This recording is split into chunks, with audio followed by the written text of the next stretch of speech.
Lakers 8 seed na, muntikan matalo sa G-League Memphis at LeBron to the rescue. Matindi nga nakasalalay sa games ngayon ng Lakers, Kings at Warriors. Pare-pareho nga kasi sila ng record nga ng 45 wins and 35 losses. So nakatapat nga ng Lakers ngayon mga idol ang Memphis Grizzlies na wala nga ang 13 players due to injuries.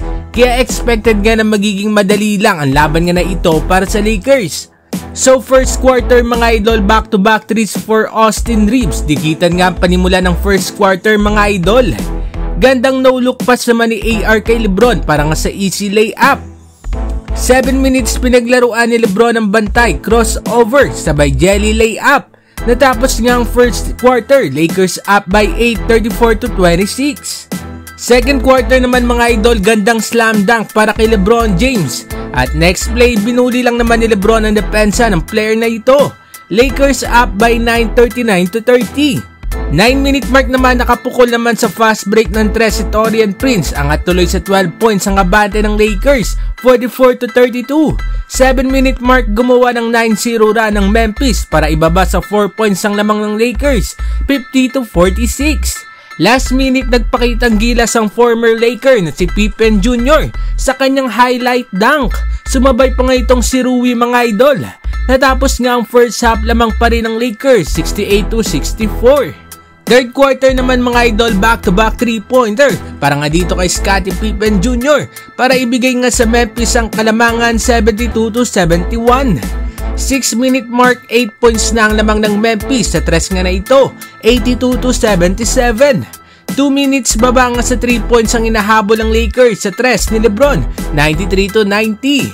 At balik naman sa Lakers ang lamang sa jumper nga naman ni Anthony Davis, 94-93. Natapos nga ang third quarter, Memphis with 1 point lead, 99-98. Entering the fourth quarter mga idol ay gumawa ng 8-0 ang purple and gold para makuha ang lamang sa score ng 107-99. Gumawa naman ng personal run itong si Pippen Jr. para ibaba nga sa 2 points ang lamang ng Lakers, 109-107. Last 1 minute, nakuha nga ng Memphis ang 1 point lead sa free throws, 118-117. Buti na nga lang mga idol at to the rescue itong si LeBron at nagkape pa nga sa ere, 119-118. Last 16 seconds, finaw ng Memphis si LeBron at naipasok nga ang free throws. Lakers up 121-118. Last 8 seconds, gandang steal at fast break dunk ni LeBron James. Panapos nga dito sa Memphis. Napikon pa nga si Ja Morant mga idol sa bench at tinulak itong si LeBron. Sa uli, nanalo nga ang Lakers sa score na 123-120.